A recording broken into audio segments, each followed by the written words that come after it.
Buenas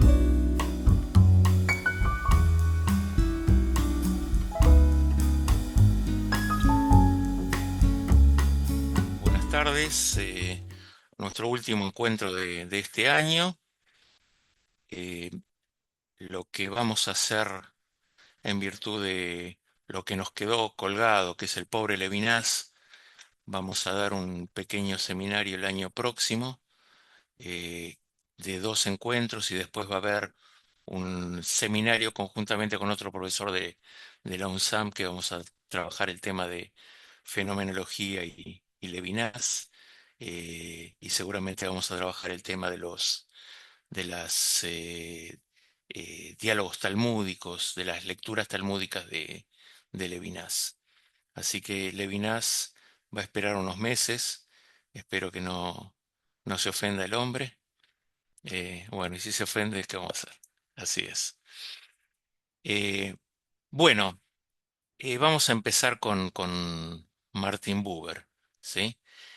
Vamos a repasar algunos puntos del encuentro anterior, que tiene que ver con el contexto general. ¿Sí? Ustedes pueden verlo en pantalla, ¿no? Sí. El tema del contexto en general. Bueno, un filósofo judío, ¿sí? Yo no sé cuándo se puede definir a alguien como un filósofo judío, pero qué sé yo. Es más un tema de nomenclatura y prejuicio mío de llamarlo filósofo judío. Un filósofo judío, ¿sí? Nacido en Viena, fallecido en Jerusalén en 1965, ¿sí? Es decir, vivió 2 siglos, parte del 19 y parte del 20. Yo estaba buscando una foto de él, en donde los alumnos van a, eh, festejar uno de sus cumpleaños en la calle, con una foto muy conocida, pero no la encontré. Estaban todos con unas velas, ¿sí? Con unas antorchas, pero cuando empecemos el encuentro de Levinas, les voy a mostrar la foto de Buber. Bueno, es conocido, ya hablamos la vez pasada, por su filosofía del diálogo, la filosofía del yo-tú, ¿sí? Em, Llamémoslo que es un pensador religioso. ¿Sí? Cuando digo pensador religioso, él tampoco se definía de manera tan clara como religioso, pero por lo menos es uno de los padres del existencialismo religioso, ¿sí? Si no es el padre del existencialismo religioso. Vamos a las ideas clave, ¿sí? Recuerdan que hablamos la vez pasada que existen dos modos de relacionarse. Uno era la relación yo-tú, ¿sí? Que es el encuentro auténtico, el reconocimiento del otro como persona, eh, el, el- el tema del yo-tú, ¿sí? Es decir, no se puede hablar del yo de manera individual, sino siempre de manera relacional, yo-tú y yo-ello. El yo-tú es de encuentro auténtico, de reconocimiento del otro como persona. Desarrollamos prácticamente todo eso el encuentro pasado, ¿sí? Hay presencia, hay reciprocidad, hay un sentido de responsabilidad. Y segundo, la relación yo-ello, ¿sí? Que es una relación utilitaria, es una relación de uso, de función, de objeto. Eh, Interesante, el otro día estuve leyendo algo vinculado a esta idea de Buber, en donde habla del concepto de la amistad, ¿sí? Y a veces la amistad puede ser una relación yo-tú y a veces una relación yo-ello, sin mala intencionalidad. Puede ser una relación yo-ello cuando la amistad se transforma, ¿sí? Digamos, cuando se pierde, cuando el vínculo utilitario se pierde. ¿Sí? Cuando el vínculo utilitario se pierde, ¿sí? Eh, Pasa a ser deja de ser una amistad estable. Por lo tanto, lo que habría que preguntarse en ese esquema, si es una relación yo-tú o una relación yo-ello, ¿sí?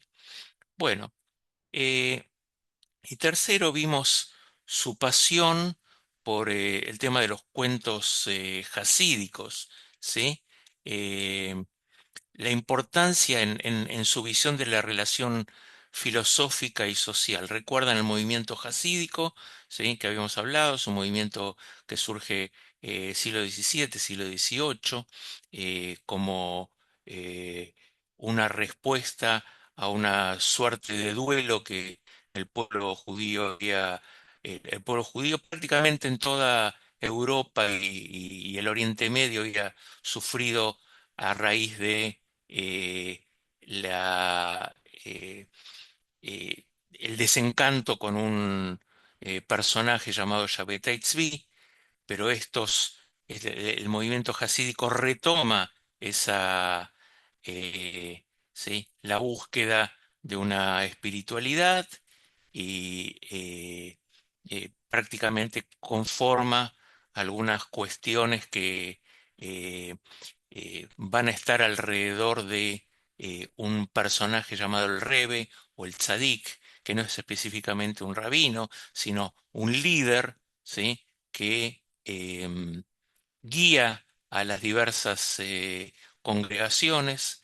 El primer líder de ese movimiento es conocido como Israel Baal Shem Tov, el rabino del buen nombre. Él tuvo muchos alumnos que cada uno de ellos desarrollaron diversas dinastías. Y una de las maneras interesantes de transmitir el mensaje de estos personajes jasídicos era, entre otras cosas, a través de el baile, la canción y el cuento, ¿sí? Y el cuento, la parábola, etcétera. Y Buber dedica 2 años de su vida encerrado, prácticamente sin hacer otra cosa que compilando los famosos cuentos jasídicos que inclusive los conocemos en idioma español, editados por Editorial Paidós hace un par de décadas atrás. Pero pasemos a otro plano ahora, ¿no? Eh, y es el plano, yo llamaría más claramente ideológico-político de Buber. Podríamos llamar a Buber un activista político, ¿sí? Em, bueno, em, podríamos decir que Buber como activista político, vamos a desarrollar un poco esta idea, estas ideas durante el encuentro de hoy. Voy a tratar de ser lo más conciso posible, porque el tema de la política no es lo mío, ¿sí? El tema de la sociología tampoco es lo mío, ¿sí? Pero no hablar de estos temas que hicieron a la personalidad y a la agenda de Martin Buber sería ¿sí? Faltar a una parte importante de toda eh, su, su, eh, su personalidad, su perfil en realidad. ¿Sí? Bueno. Su pensamiento político no es ideológico en el sentido clásico, porque es difícil encajarlo en alguna de las categorías que generalmente nosotros manejamos, ¿sí? Porque no es ni liberal, ni socialista, ni conservador, sino que yo podría decir que es un político relacional y desarrolla este tema, ¿sí? De lo relacional, traduciéndolo en su activismo, en sus conferencias, eh, en sus artículos y comunitario. Y ya vamos a ir desarrollando cada uno de estos eh, pensamientos, ¿sí? Eh, Parte de cómo se encuentran las personas para pensar, ¿sí? Cómo debe organizarse la sociedad. Por eso, digamos, el tema del yo tú y el tema del yo ello no es ajeno, no es para nada ajeno a su pensamiento social y su pensamiento político, o por lo menos de cómo debe organizarse la sociedad. ¿Sí? Y podríamos decir que es uno de los grandes teóricos del comunitarismo del siglo XX. Y después ahora vamos a ir desarrollando, ¿sí? Algunos de estos puntos. Él utiliza, ¿sí? eh, otra forma de haber llegado a este tema de la política, ¿sí? De interesarse por la cosa pública, por el bienestar de lo que le trasciende individualmente, que no es a partir específicamente eh, del partido político, como nosotros estamos acostumbrados, o de la ideología más clara de izquierda, derecha, o liberal, o centro, etcétera, etcétera. ¿Sí? Eh, por eso, relevancia política, ¿no? Para Buber, la política nace de la forma en cómo nos relacionamos. Y miren qué interesante, la cosa pública, ¿sí? Nace de cómo nosotros nos relacionamos. Una sociedad dominada por relaciones yo-ello, ¿sí? Dice Buber, termina generando una burocracia fría, estados autoritarios o tecnocráticos y relaciones humanas alienadas. Fundamentalmente porque la relación yo-ello va a ser una relación instrumental. Entonces, la política, acorde a la visión buberiana de vida, eh, no debe, no puede, no corresponde, ¿sí? Que sea una cuestión instrumental. Es mucho más que lo instrumental. Es algo que trasciende lo instrumental, ¿sí? Miren qué categorización, ¿no? Burocracia fría, él habla de la burocracia fría, ¿sí? Estados autoritarios o tecnocráticos, ¿sí? Relaciones humanas alienadas, ¿sí? Bueno, eh,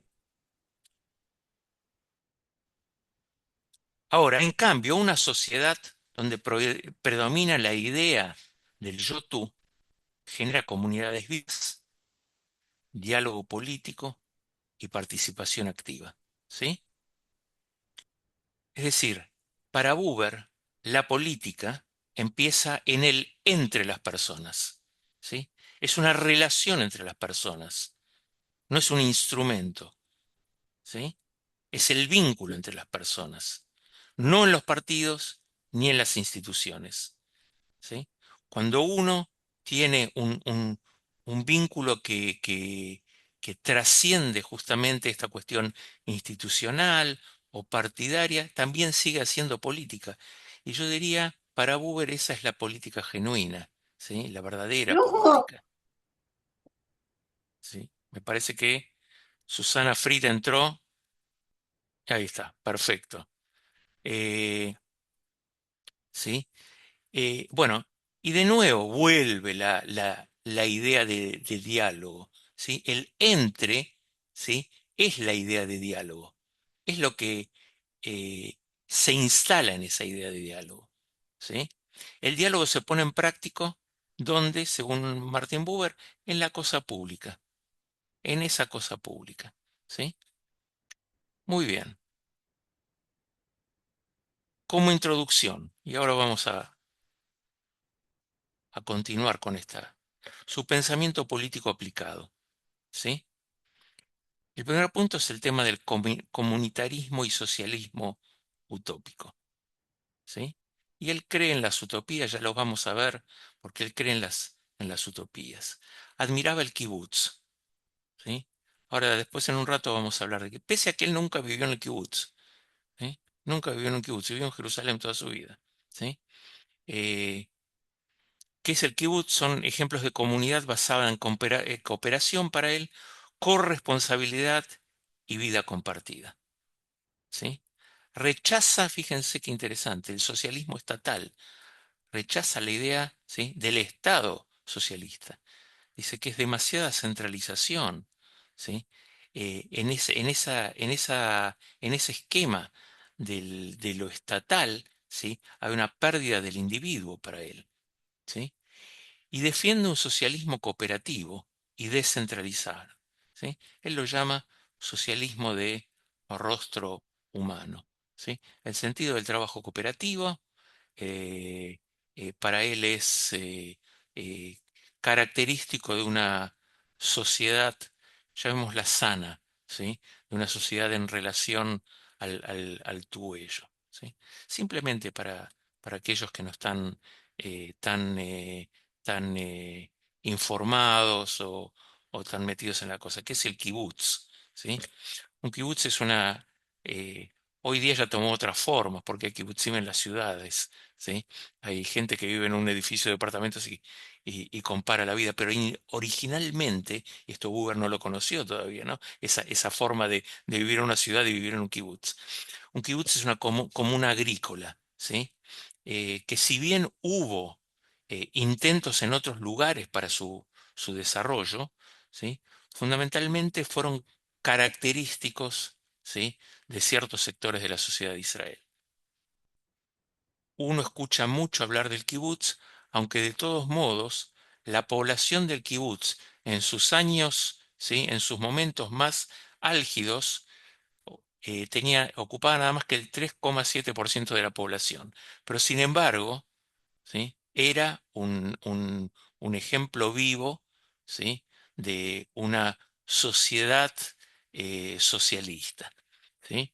De hecho, digamos, los kibutzim, que es el plural de kibutz, fueron esenciales para la creación del Estado de Israel, ¿sí?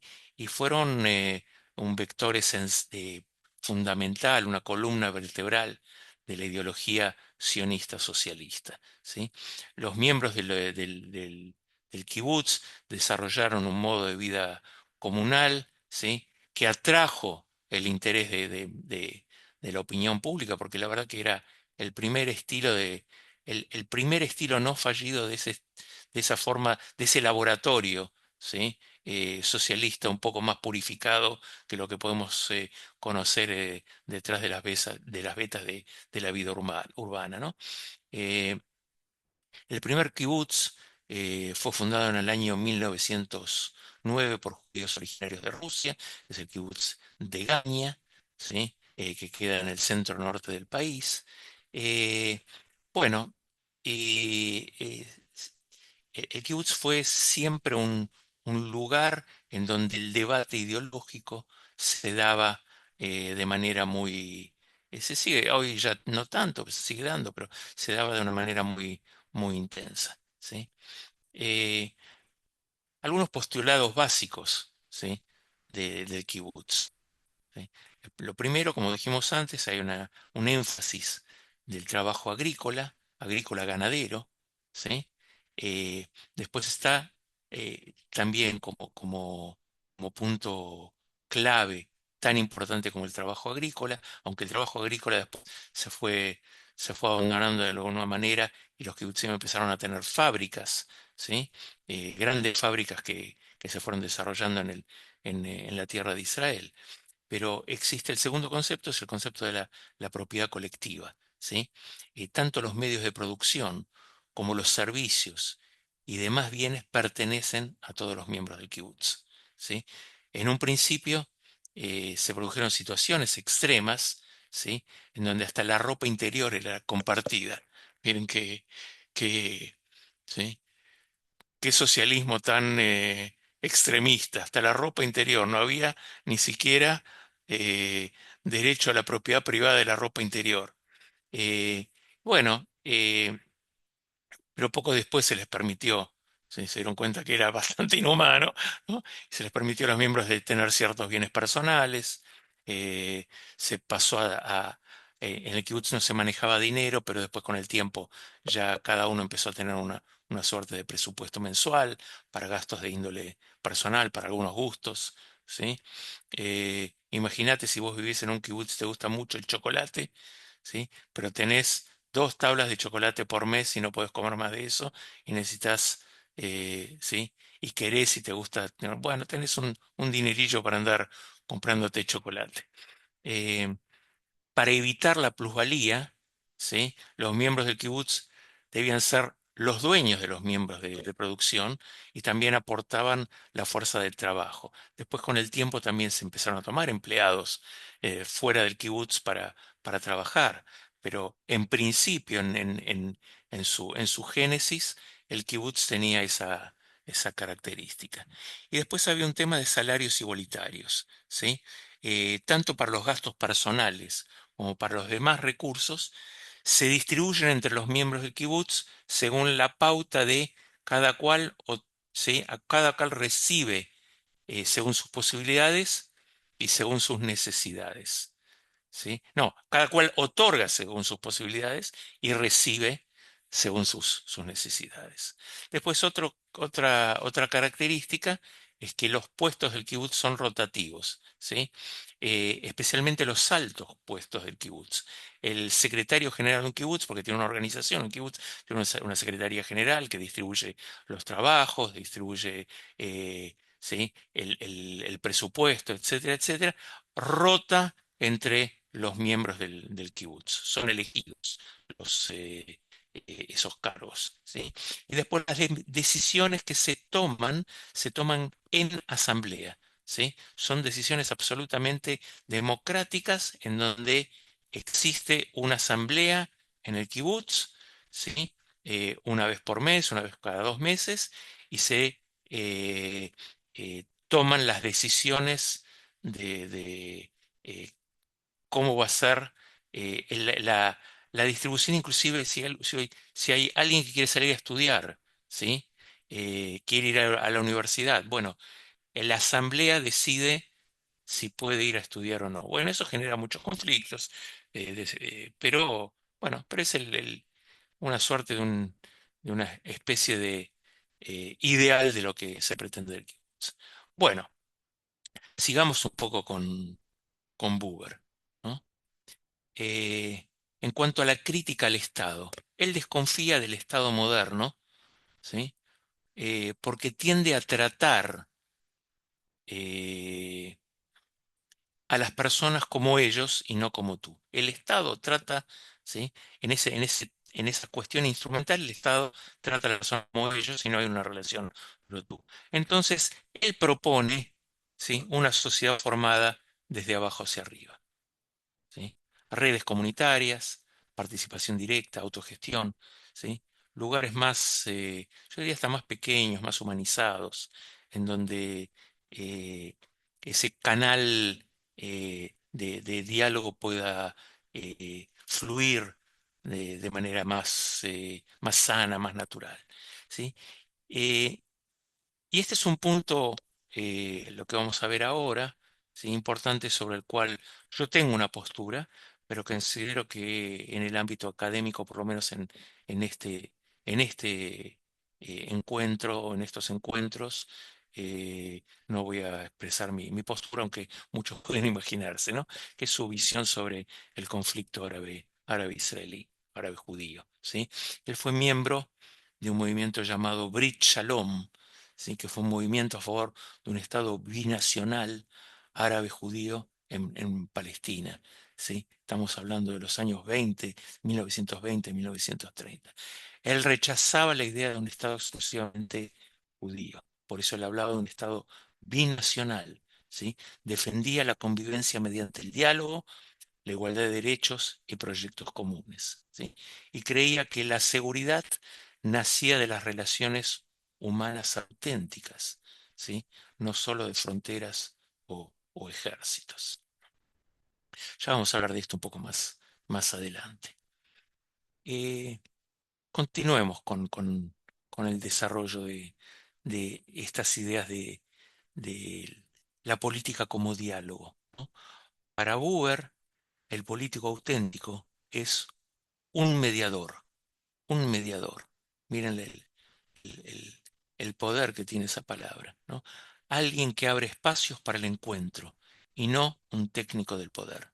Él lo escribe esto, él lo manifiesta esto en sus conferencias. Ha escrito sobre sionismo y nacionalismo y sobre un libro que vamos a ver ahora en un ratito en donde está, ¿sí? el ABC de toda su postura política, ¿sí? Por eso la política para él se resuelve en el entre, ¿sí? Que ya hablamos antes un poco de eso. El espacio relacional donde los seres humanos se encuentran y eh, se reconocen. Bueno, como vemos, todas estas expresiones, ¿sí? Tienen su raíz, tienen su sentido, eh, tienen su base en esa filosofía del yo-tú que vimos el encuentro pasado. Bueno, hasta aquí por ahora esta introducción. Y muchas veces cuando estaba preparando estos encuentros sobre Martin Buber, Inclusive sobre Heschel también me pasó algo parecido, y sobre Levinas. Yo me preguntaba, eh, ¿sí? Si cuando estaba preparando el pensamiento de Buber, si no estaba dando una clase sobre arqueología, ¿sí? Eh, eh, yo me pregunté, ¿por qué estudiar Buber hoy? ¿No? ¿Qué es lo que moviliza, o como se usa ahora tanto, que nos interpela, ¿sí? El pensamiento? ¿En qué lugar nos interpela el pensamiento de Buber? ¿Sí? Eh, yo creo que viviendo en una época donde la crisis de confianza en las instituciones, ¿sí? Si Uber no despierta por lo menos de manera ideal una propuesta en cierto modo comunitarista, ¿sí? Necesaria de confianza en otro modelo necesario, ¿sí? En otro modelo que pueda plantearse, me parece que Uber trae de algún modo esa, esa, ese modo de reflexión, o que por lo menos nos sirve a nosotros como un modo de reflexión, ¿sí? Eh, Segundo, ¿no? Que me parece en una época de polarización, de tanta polarización, ¿sí? No hay necesidad del diálogo, no hay una necesidad de un diálogo, ¿sí? Parece que hay que rescatar esa idea de diálogo, ¿sí?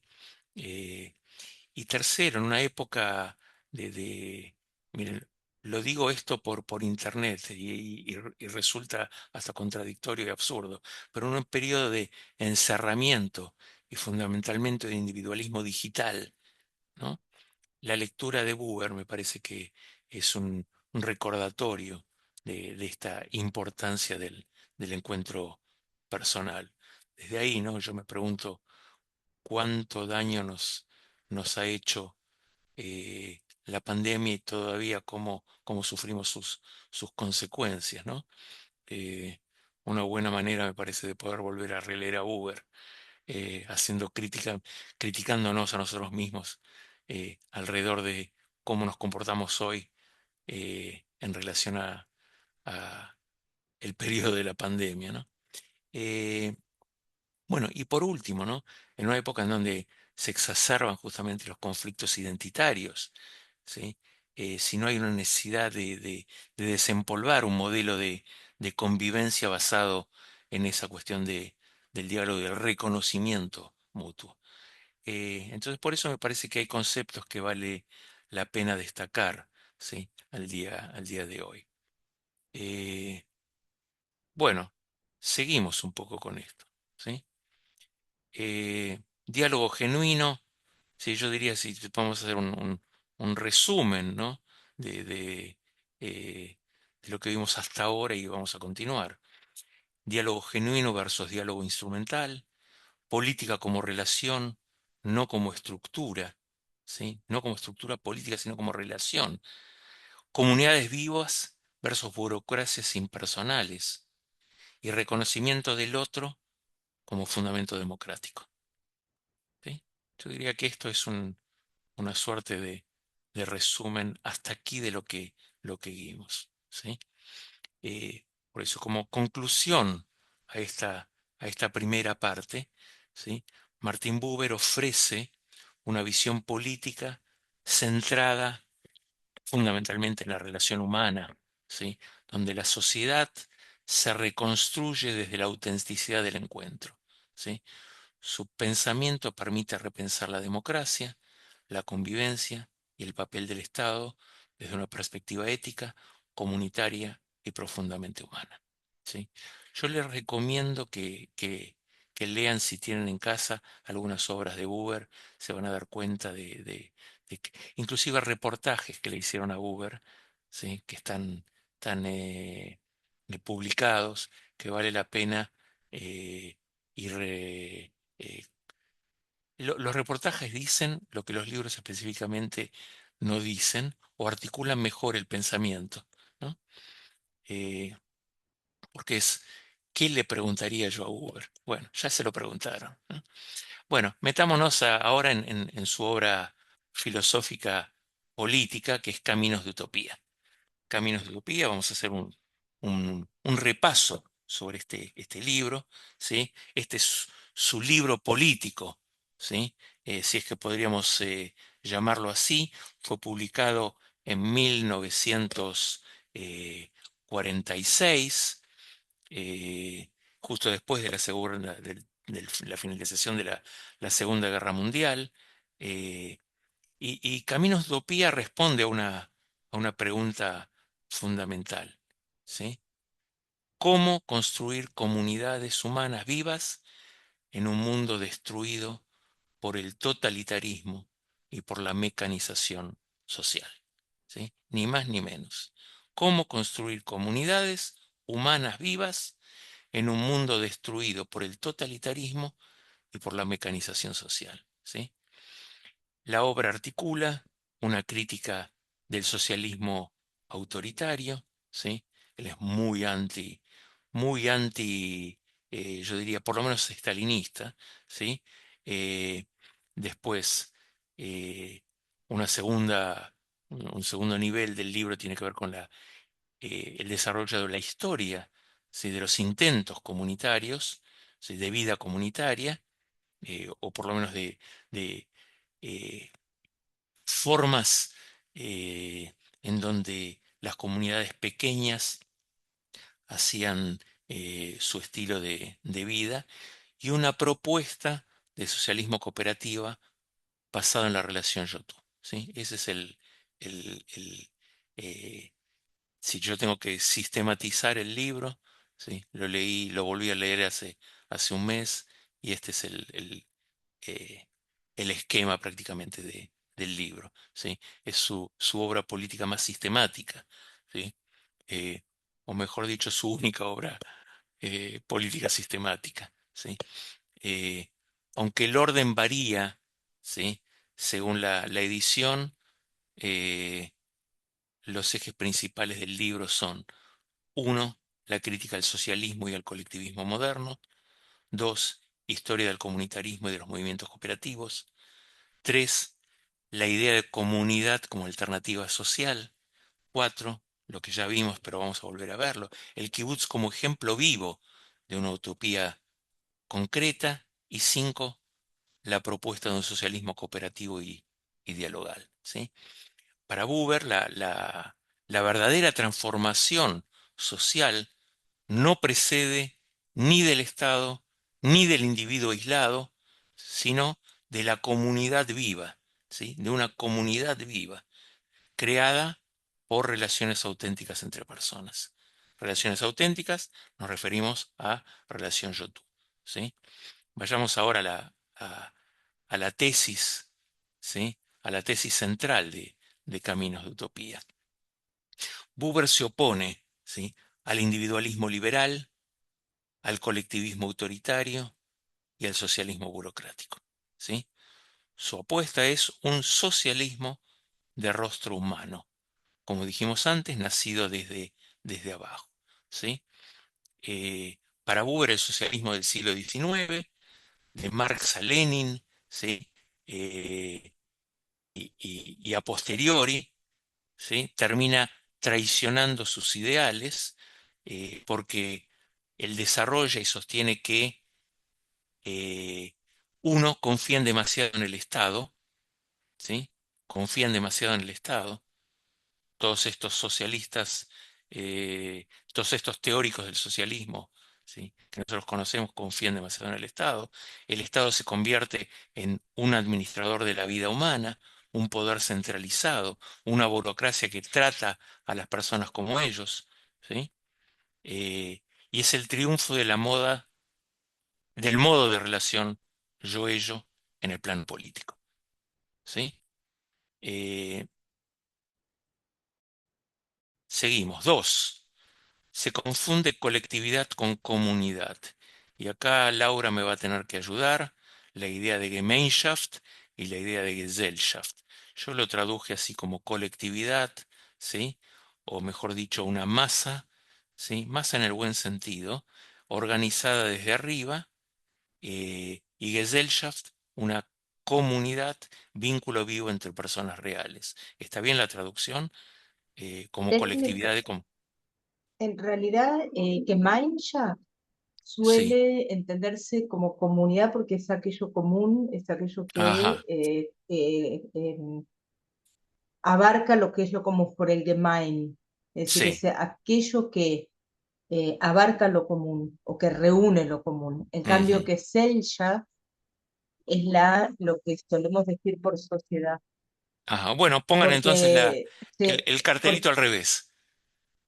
no, pero dejar el Gemeinschaft, bueno, Gemeinschaft como comunidad y Gesellschaft, que es el Gesell, que es el compañero, y ahí ya está todo el aspecto propio El de yo tú. Claro. claro, Sí, y de la regulación cívica dada por el Estado, claro, por la estructura del Estado. claro, claro.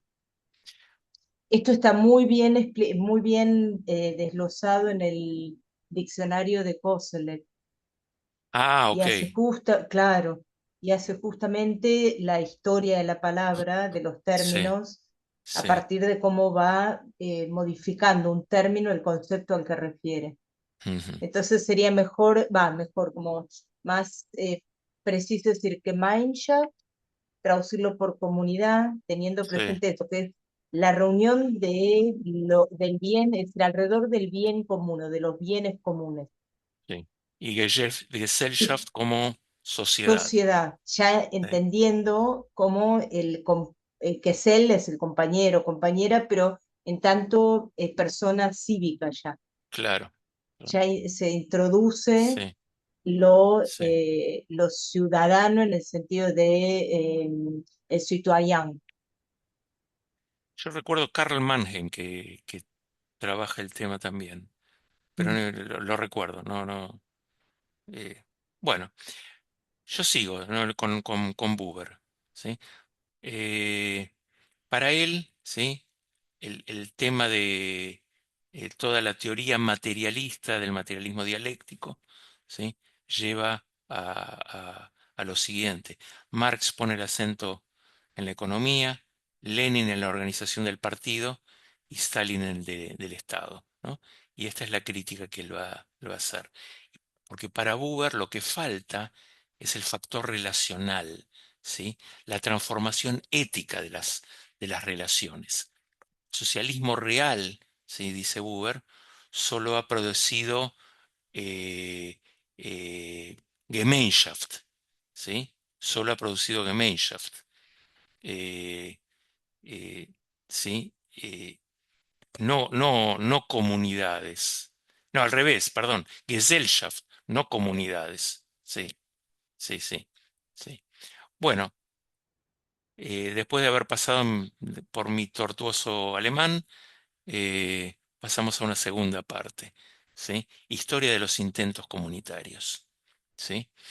Buber reconstruye la, la, la idea de esas comunidades o sociedades utópicas, ¿sí? Como él lo llama, utopías prácticas, ¿sí? No le interesan las utopías literarias, sino que le interesan las, las utopías que se realizaron, ¿sí? Hay toda una discusión si pueden ser utopías o no, pero no importa, él las llama utopías, ¿sí? Las utopías vívidas, eh, ¿sí?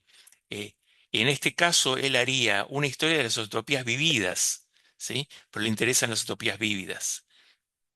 Entonces él pondera primero las primeras comunidades cristianas, ¿sí? Las primeras comunidades cristianas, ¿sí?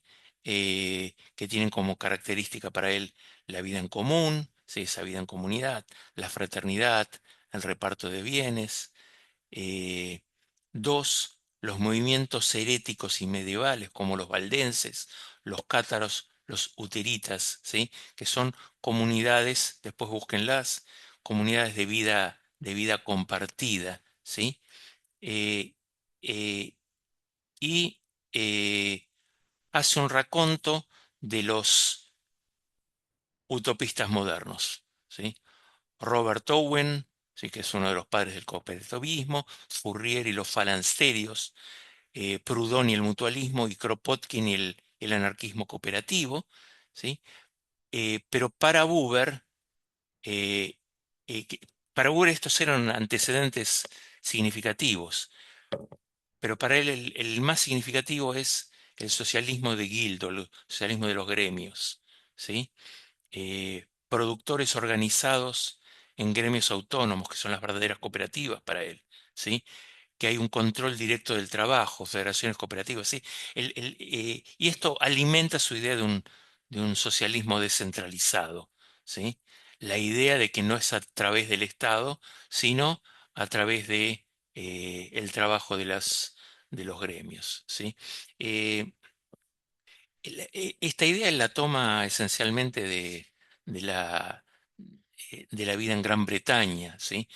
Había una figura interesante llamada George Douglas Cole, ¿sí? GDH Cole, ¿sí? Que él insiste que los trabajadores controlen las industrias mediante gremios autónomos, que son similares a esos gremios de la Edad Media, pero colocados en el plano de la modernidad, y que para que él insiste en la idea de autogestionarse, ¿sí?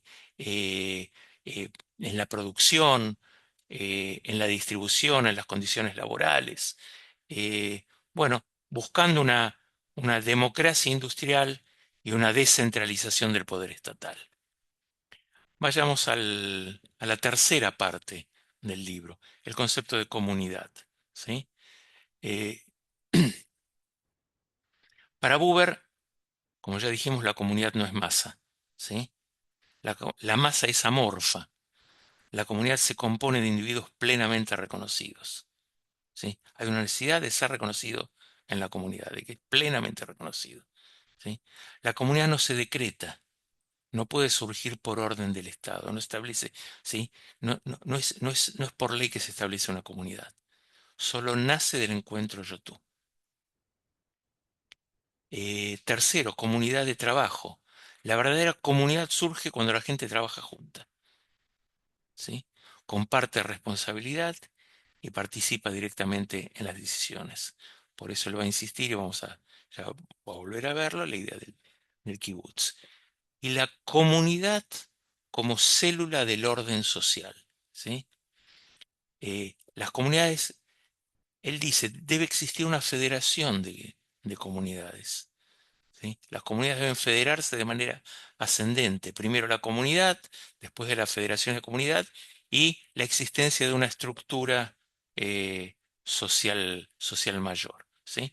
Por lo tanto, para él la idea, como dijimos antes, el poder fluye de abajo hacia arriba y nunca al revés, por lo menos el poder que él plantea, ¿sí? Cuarta parte del libro, el kibutz como una utopía concreta, ¿sí? Eh, es la parte más conocida del libro, que inclusive fue editada como fascículo este capítulo, ¿no? Eh, eh, Hay mucho, sobre el kibutz hay muchísimo escrito. Yo les hice un raconto así muy elemental, pero hay muchísimo escrito sobre el kibutz. Pero yo les recomiendo, ¿sí?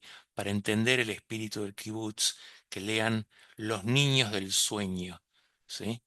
eh, un libro, una investigación que hizo el gran terapeuta Bruno Bettelheim, ¿sí? Eh, que yo no sé si me impactó tanto el libro por el libro mismo o porque por lo menos el estudio se hizo en el kibutz Eina Shofet, que era el kibutz donde vivía mi tía, ¿sí? Entonces me parece que hay una mezcla entre las dos cosas. ¿Sí? Pero él habla de la crianza, ¿sí? Para entender el kibutz hay que entender la crianza de, de los niños en el kibutz, ¿sí? Él destaca esta idea de la crianza comunal, ¿sí? La separación temprana de madres e hijos, ¿sí? Que fomenta la independencia, ¿sí? Que fomenta el apego en grupo, porque los chicos viven en grupo, ¿sí? Lo que resulta, en definitiva, la elaboración de niños menos neuróticos, según Bruno Bettelheim, ¿sí?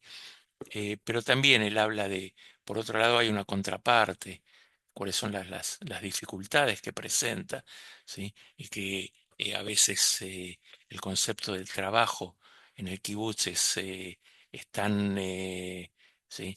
Es el punto máximo, el valor del trabajo, que se, eh, olvidan las emociones profundas, se olvida a veces la conexión personal, pero no importa, pero eh, simplemente les recomiendo el libro de Los niños del sueño de Bruno Bettelheim. ¿Sí? Eh, ¿Por qué el kibutz? Dice Martin Buber. Porque el kibutz es voluntario, igualitario. Vos podés vivir en el kibutz o irte del kibutz. Es voluntario. No tenés la opción. ¿Sí? Igualitario, cooperativo, autogestionado y ha logrado durar décadas. Si hoy viviese Martin Buber y viese la realidad del kibutz, no estaría tan convencido de que han logrado durar décadas, pero históricamente sí, algunas décadas duraron, ¿sí? Para él el kibutz no es solo teoría, es esa idea de utopía vívida, ¿sí? Y cuáles son las características esenciales. El tema de la propiedad colectiva, como ya lo vimos, la democracia directa, como ya hablamos antes, la rotación de funciones, la educación comunitaria y el trabajo como valor espiritual. Eh, que ya vimos un poco cuando hablamos al principio sobre el kibutz, ¿sí? La importancia para Buber del tema del kibutz. El kibutz demuestra que es posible una economía no capitalista sin un Estado autoritario, una comunidad viva en el mundo moderno. Y cuando hablamos de comunidad viva, hablamos de esa idea utópica, ¿sí? Eh, Quinta parte del libro. La propuesta de Buber, el socialismo cooperativo, ¿sí? Eh, la conclusión del libro es su modelo político, eh, ¿sí? Él habla del socialismo de base comunitaria, ¿sí? Fíjense, todo el tiempo voy a decir, insistiendo en la idea de lo comunitario. Lo comunitario está basado en la relación yo-tú, ¿sí? Eh, en donde hay una producción cooperativa, comunidades autogestionadas, federaciones voluntarias, Estado mínimo y descentralizado. Él se repite muchas veces, pero no importa. Vale la pena repitiendo porque repitiendo creo que internalizamos más sus ideas. Dos, la política como diálogo, ¿sí? Él habla de la idea de la responsabilidad de crear relaciones auténticas entre la gente en el libro Caminos de Utopía, ¿sí? La política no es técnica del poder, sino la responsabilidad de crear relaciones auténticas entre la gente, ¿sí? Y la utopía como camino, ¿sí?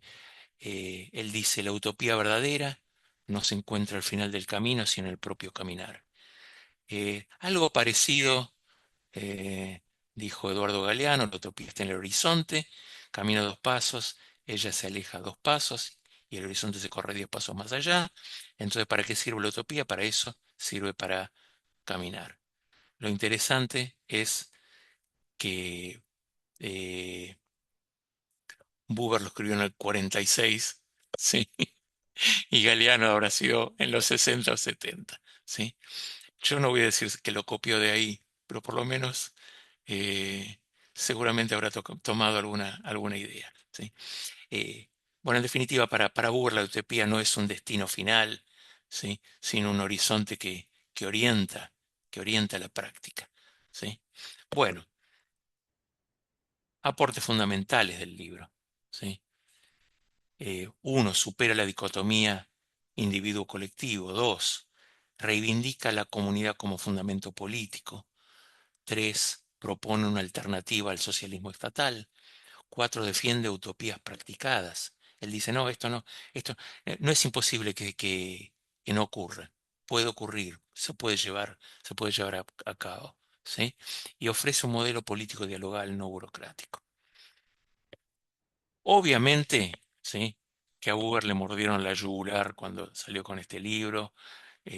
Tuvo duras críticas por parte de todos estos teóricos del socialismo. Calculan el año 46 en el mundo donde él se manejaba, había, y por lo menos también en Israel había una eh, admiración fuerte por el modelo soviético, ¿sí? El modelo soviético. Bueno, entonces, ¿cuáles son las críticas? Excesivamente utópico. Dos, la idealización del kibutz, ¿sí? Eh, y esto desde el punto de vista histórico. Dependían del Estado británico, el kibutz dependía del Estado británico y del poder israelí, ¿sí? Y no estaban exentos de tensiones internas. Las peleas que había en los kibutzim, ¿sí? Eran inmensos más allá de la convivencia llevaba a peleas, ¿sí? Tres, falta de una economía detallada, de una teoría económica detallada. Para los críticos esto es todo, ¿sí? Una cuestión de, ¿sí? Una teoría política que no tiene un sustento real, ¿sí? Buber ofrece solamente principios éticos, más que un modelo económico preciso, ¿sí? Es lo que dicen los críticos. Y ambigüedad sobre la escala, que esto es muy importante. ¿Sí? ¿Puede un modelo comunitario funcionar en sociedades de millones de personas? Bueno, esa es la gran pregunta y la gran eh, crítica. ¿Sí? Eh, y para mí, ¿no? Por eso puse Danny Goldman, la gran pregunta es si el kibutz puede sobrevivir en una sociedad de mercado. Aparentemente no, aparentemente no. ¿Sí? Eh, Porque me parece que hay que recapturar la lectura de Caminos de Utopía. Y disculpen si me repito, ¿no? El declive de la confianza en el Estado, la crisis del neoliberalismo, el interés por economías alternativas, por cooperativas, empresas sociales, una democracia deliberativa, comunidades intencionales, movimientos de economía solidaria. Esto lo vemos, ¿sí? Eh, prácticamente en lo cotidiano. ¿Sí? Muchas veces no lo leemos en el diario, pero pasa, ocurre. ¿Sí? Por eso Buber es un precursor de estas teorías, de un comunitarismo contemporáneo y de la política del diálogo. ¿Sí? Eh, Finalmente, un pensamiento de Buber extraído de Caminos de Utopía. Él dice, el socialismo no podrá ser edificado sino sobre la base de instituciones comunitarias preexistentes. El fracaso del gran experimento socialista de nuestra época, en referencia a la Unión Soviética, ¿sí? Reside en haberse convertido en un aparato gigantesco y prepotente que aniquila toda posibilidad de que subsistan las condiciones para un socialismo genuino. La libertad de asociación, la autonomía más amplia posible de las pequeñas agrupaciones y su orden federativa y descentralizada. Solo una comunidad de comunidades podrá calificarse de ente comunitaria. ¿Sí? Un texto que me parece interesante, que hay que rescatarlo.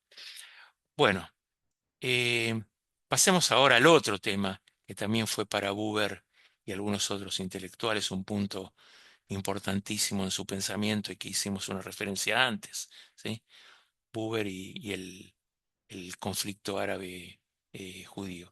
Buber fue miembro de una organización, de un grupo de intelectuales, ¿sí? Llamado Brit Shalom, sí, fue fundado en el año 25 y después se transformó en otro movimiento llamado el Ihud, ¿sí? ¿Qué fue Brit Shalom?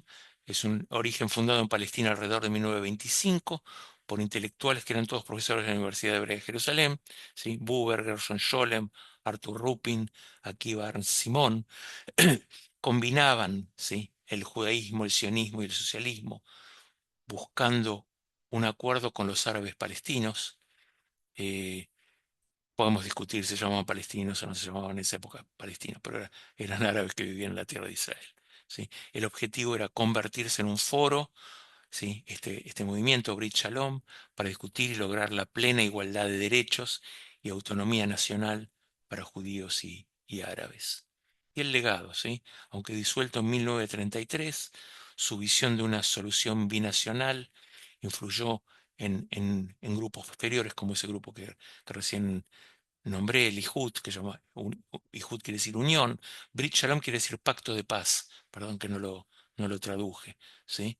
Pacto de Shalom, fundado por Yehuda Leib Magnes, que era eh, uno de los grandes intelectuales que vivían en Israel, y uno de los grandes editores, y Buber en 1942, buscando la idea de una federación judeo-árabe, que Israel se ubique en el contexto, ¿sí?, de una federación de países del Medio Oriente, a lo que él llamaba Federación Judeo-Árabe.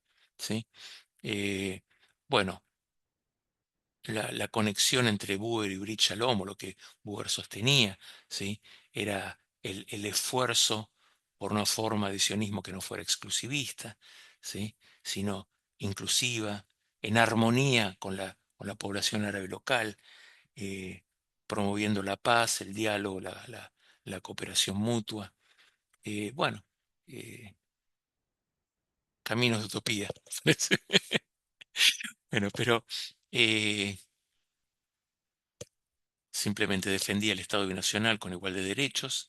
Y esto es un punto importante, porque la otra rama yo diría, el socialismo no utópico, ¿sí?, sostenido esencialmente por los laboristas, representado por Ben-Gurión, se oponía al modelo de Martin Buber o del movimiento Brit Shalom. Sí, recién en los años 60 Ben Gurión y Buber se volvieron a encontrar. ¿Sí? Eh, bueno, eh, críticas a su postura. En este caso también de su postura política en relación a ese Estado binacional o al movimiento Brit Shalom, ¿sí? Se lo acusó de utópico, que no comprendía el auge del nacionalismo árabe, según algunos comentaristas. Es posible, es posible. Yo no voy a, no es mi tema, pero me parece que es importante traerlo. Y su propuesta carecía de mecanismos de seguridad. ¿Sí? Cuando refiero a mecanismos de seguridad, me refiero a la constitución de sí, específicamente de Fuerzas Armadas o un ejército. Pero su legado hoy está reapareciendo. ¿Sí? Cada tanto reaparece el fantasma de Martin Buber. ¿Sí? Eh, y aquí quiero volver a destacar esta idea. ¿Sí? Buber no cree en la política como técnica, ¿sí?, sino como encuentro ético, ¿sí?, como una escucha radical, como reconocimiento del otro, como renuncia al dominio, ¿sí?, como voluntad de construir comunidad y con una apertura a la transformación mutua. En ese diálogo yo también me voy transformando, ¿sí? Y de algún modo hay una similitud intuitiva como pensamiento de la época, ¿sí?, Eh, que también fueron desarrollando otros pensadores, ¿sí?, como Habermas, eh, como Hannah Arendt, eh, como Taylor, inclusive como Emmanuel Levinas. ¿Sí? Eh, Hay mucha similitud, que ya la vamos a ver en su momento, entre algunas ideas de Levinas y de, ¿sí?, el yo, tú y el rostro, Levinas y Buber. ¿Sí? Bueno, algunas adendas alrededor de su vida, ¿sí? Su papel en la Universidad Hebrea de Jerusalén. Es interesante, cuando es convocado Buber a la Universidad Hebrea de Jerusalén, lo traen y le dicen: vas a trabajar en el departamento de sociología. Y le dicen: no, yo no soy sociólogo. Dice: bueno, entonces vas a trabajar en el departamento de filosofía. Dice: pero no, pero yo no soy filósofo. Bueno, vas a trabajar en el departamento de lingüística, y ya van a ver por qué. Dice: no, pero yo no soy, sí, no soy un literato, no soy Bueno, entonces con el correr del tiempo crearon la cátedra Buber, ¿sí? Porque nada se adaptaba a su modelo. Eh, bueno, pero en realidad era profesor al principio, era profesor de filosofía social, promovía programas de diálogo intercomunitario, rechazó cargos políticos formales para mantener una independencia ética. Eh, bueno, sobre la Universidad Hebrea de Jerusalén, de la cual yo me siento muy orgulloso porque soy un egresado de ahí. ¿Sí? Hay mucho para hablar. Fue fundada en 1918. En otra oportunidad vamos a hablar, ¿sí?, sobre la Universidad de Jerusalén.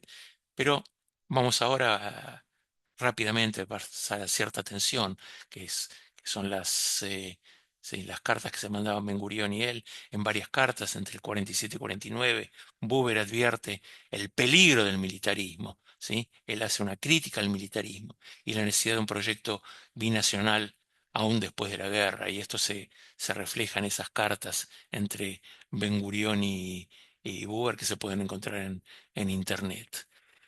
Eh, bueno. Y él va a insistir en la idea de la memoria judía y política. Existe una memoria judía política, ¿sí? Que es la tradición comunitaria judía, la idea de la Keilah, ¿sí?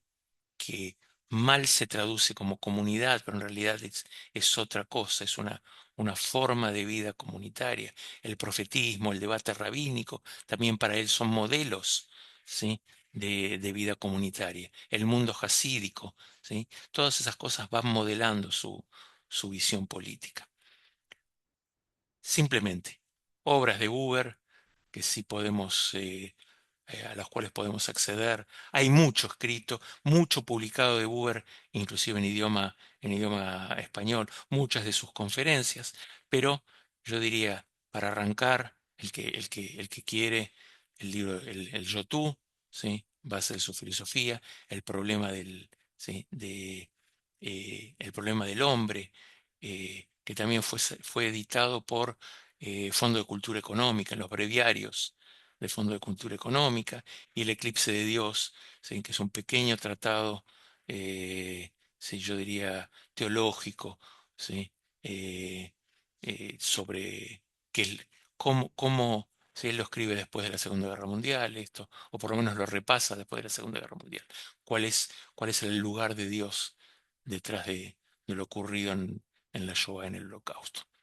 Bueno, y por otro lado hay estudios esenciales, ¿sí? Paul Mendeflor, que era un profesor de la Universidad Hebrea de Jerusalén, dedicó parte de su trabajo. Morris Friedman fue yo diría, el libro de Friedman es un libro eh, muy importante, fue su biógrafo, ¿sí? Su biógrafo principal.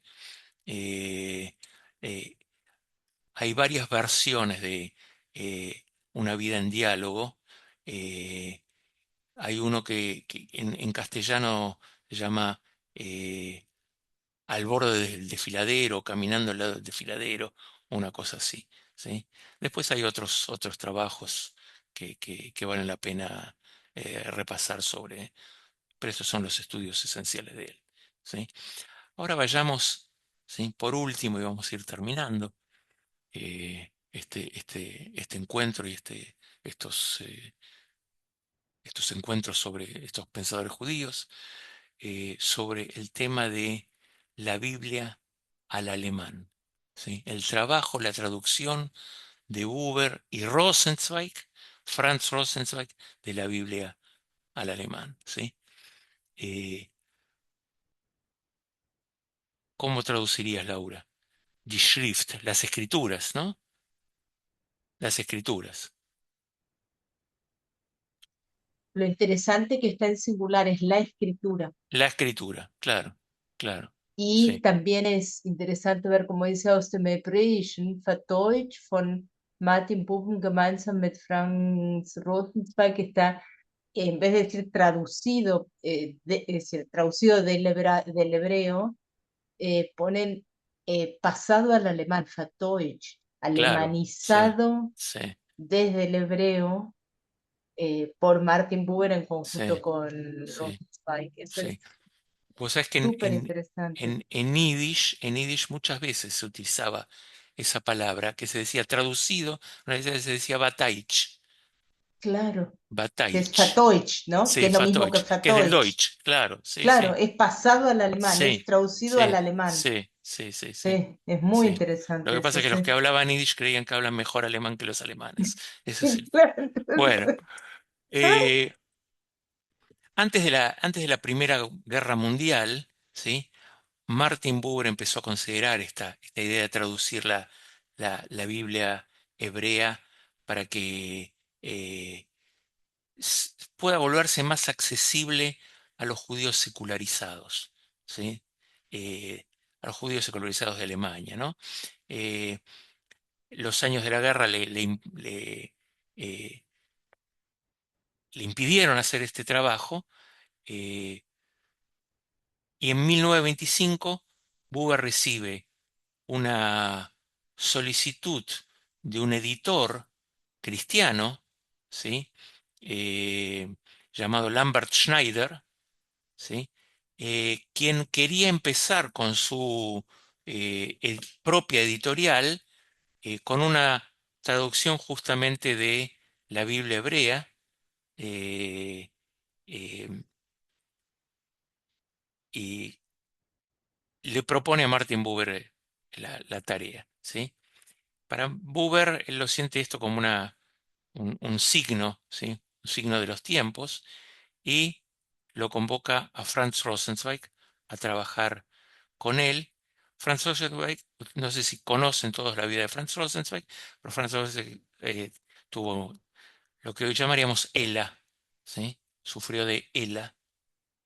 eh, y ahí ya, cuando empieza con la traducción de la Biblia, ya empezaba a estar enfermo, pero de todos modos se embarca con él en la obra de la traducción. 4 años después, en el año 29, Franz Rosenzweig fallece, eh, y pero lo ayuda a llegar hasta el libro de Isaías, ¿sí? Gran parte ya del trabajo, una parte importante, significativa, ya había sido hecha. Después la historia hace que sí, Buber tenga que escaparse, abandonar Alemania en el verano del 38, y se traslada a Jerusalén, que como ya dije, impartía clases en la Universidad de Hebrea. eh, y lentamente este, esta tarea no la abandona, no la deja, ¿sí? Eh, y la termina en el año 1961, ¿sí? Eh, hay algunas características, eh, yo obviamente que no lo puedo leer en, en alemán, pero recuerdo cuando estudiaba en el seminario que nos insistía mucho en la traducción de Buber al alemán, de Buber, la traducción Rosenzweig-Buber, o el Bataitsch, ¿sí? La idea ¿sí? de adaptar la adaptación al lenguaje alemán, ¿sí? Eh, ¿En qué se basaban ellos? ¿Qué tomaron como modelo? Para Buber y Rosenzweig, la palabra de la Biblia es esencialmente hablada, ¿sí? No es una palabra para ser leída, es hablada, ¿sí? Una comunicación directa para los oyentes, ¿sí? Eh, cuya forma lingüística no puede no sacrificarse sino para que pueda ser un lenguaje hablado, ¿sí? Y así lo dice eh, Buber. En la tradición judía, la escritura, fíjense qué lindo texto, está destinada a ser recitada. Incluso la palabra hebrea para leer, kará, kro, o kra, ¿sí? Significa proclamar, no leer, proclamar. El nombre tradicional de la Biblia es la lectura, ¿sí? Que en realidad significa la proclamación. Y Dios no le dice a Josué que el libro de la Torá no debe apartarse de su vista. Si leen después, si lo buscan el versículo, sino que no debe apartarse de su boca, ¿sí? Por lo tanto, la forma sonora alemana debe corresponder a esta forma hablada percibida. Naturalmente no para la lectura silenciosa, sino para una recitación adecuada que resalte todo su valor sonoro, ¿sí? La propuesta de él es: si lees la Biblia, no te quedes en un rincón, sino que camina con la Biblia, agarra la Biblia y anda leyéndola en voz alta, ¿sí? Para él un factor clave es la estructura del texto, ¿sí? Eh, que se dividen en párrafos, en oraciones que son naturales para él, ¿sí? que son semánticamente autónomas, ¿sí? Que están regidas por la respiración, ¿sí? La lectura está regida por la respiración, ¿sí? Rítmicamente ordenada por la respiración. Y a veces hay palabras claves que son responsables de esta estructura de respiración o esta estructura, yo diría, rítmica, ¿sí? Un ejemplo es, si leen la Torre de Babel, Génesis 11, 1, 9, ¿sí? Para él hay 7 palabras que son claves o palabras, llamémoslas, concurrentes, ¿sí? Que marcan ese ritmo, ¿sí? De la acción humana y de, yo diría, la oposición de Dios. Estas palabras son toda la tierra, ¿sí? Dialecto, mezcla, acércate, construye, ciudad, nombre y dispersa. Después hubo otros, no es para ahora, pero hubo otros eh, estudiosos, investigadores bíblicos que encontraban que en cada versículo bíblico hay una palabra clave, hay una palabra llave. Y si vos encontrás la palabra llave, entendés el sentido del versículo. ¿Sí? Eh, bueno, en relación, fíjense, otro detalle, en relación al sustantivo Kodesh, ¿sí? Que usualmente es traducido como santo, ¿sí? Das Heilige, por lo menos en alemán, ¿no? Lo santo. Para él es un concepto dinámico que inicialmente denota un proceso, no es un sustantivo, es un proceso, ¿sí? Que es el proceso de la santificación. ¿Sí? El proceso de ser santo, de ser santificado, ¿sí? Y solo más tarde va a ser relación la palabra esta, Kodesh, con el santuario, que es un objeto, ¿sí? Pero dicen, no debe ser leído como objeto, debe ser, ¿sí? Leído o entendido como proceso, ¿sí? Eh, Muy bien. El Sanctum Sanctorum, fíjense, la idea del Sanctum Sanctorum en realidad es la santificación de la santificación para él. Es proceso, no es un lugar, no era donde, ¿sí? En el tabernáculo, en el antiguo tabernáculo bíblico que relata la Biblia, estaban los rollos de la ley, o estaban sí, las tablas de la ley. Es simplemente un proceso. Bueno. eh, los traductores se enfrentaron a un problema particular, Buber y Rosenzweig, ¿sí? Con el nombre divino, el nombre de Dios, ¿sí? Que en hebreo es Yod, Hei, Vav, Hei, que ¿sí? Generalmente se puede establecer como una especie no sé cómo llamarlo, pero un anagrama así, I, Y, H, W, H, ¿sí? Eh, y que se explica en la conversación de la zarza ardiente, ¿recuerdan? La conversación entre Dios y Moisés, que le pregunta cómo te llamarás, ¿sí? ¿Cómo es tu nombre? Perdón, ¿cómo es tu nombre? Y que se le contesta, ¿sí? Eye ashereye, seré como quien seré, o seré el que seré, ¿sí? Eh, Según la costumbre judía en general se utiliza una palabra que es Adonai, mi Señor, ¿sí? En lugar de ese nombre impronunciable, el Yod Hei Vav Hei, ¿sí?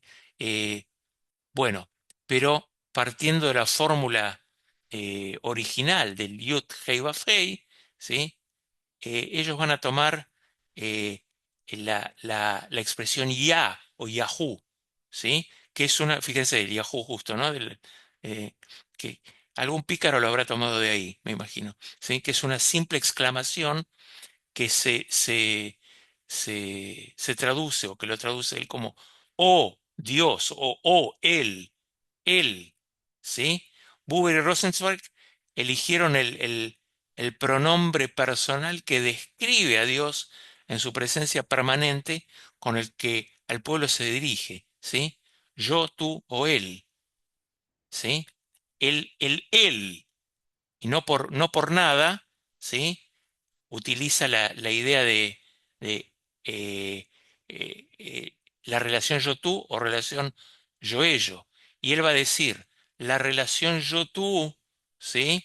La relación yo-tú es la relación del diálogo entre el yo-tú entero, es la relación perfecta entre el hombre y Dios. Por lo tanto, cuando él tiene que traducir el diálogo, ¿sí?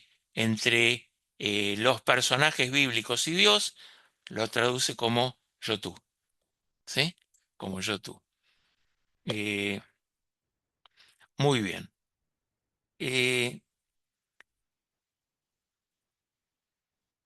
fíjense, hay una característica que es llamativa, porque entre el inicio del proyecto de la traducción eh, de Rosenzweig, de Buber Rosenzweig, y el final, ¿sí?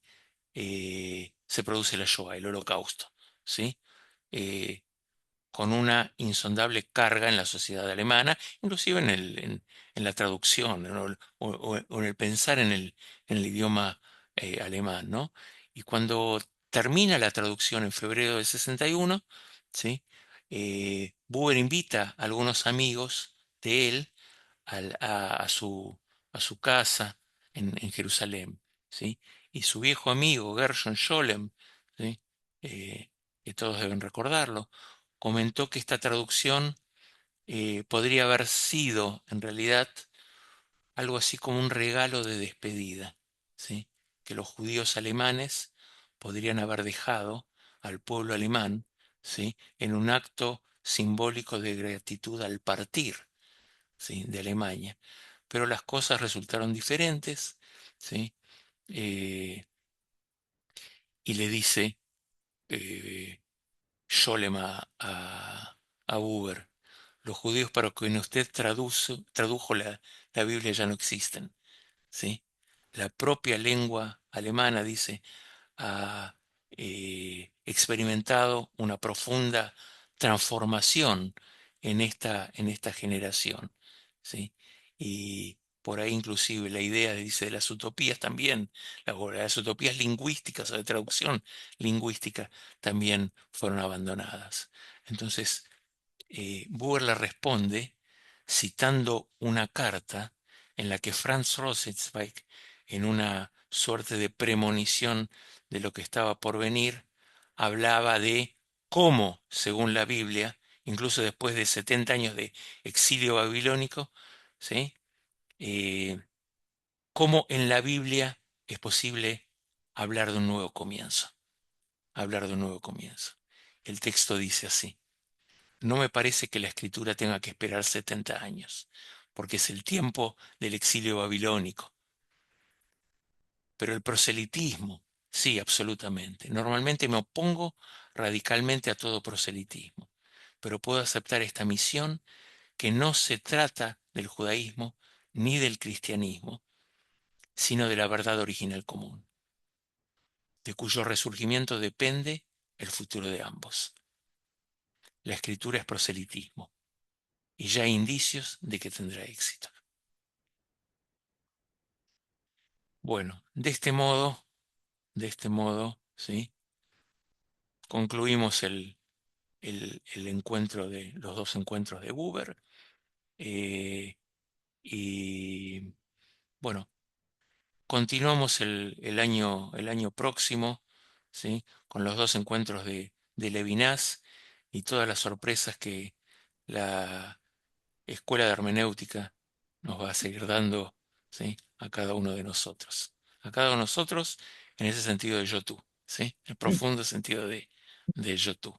No sé si hay alguna pregunta, algún comentario. Eh, Había Dani en el chat, sí. a ver, fue en el momento de la conversación, decía, a ver, porque no me Si acuerdo. la Sí, traducción al sí. alemán, ¿cómo traducen Alterzach? ¿No matarás o no Ah, bueno, habría que asesinarás? buscarlo. Habría que Sí, buscarlo. Habría que buscarlo. en Sí, uno sí, de sí. los llamados mandamientos. Sí, sí, sí. ¿Se prohíbe asesinar o se prohíbe matar? En alemán. Eh, lo vamos a buscar Ok. según la traducción de Buber Rosenzweig. Y, pero yo puedo imaginar que debe ser no asesinarás. Puedo imaginar, ¿eh?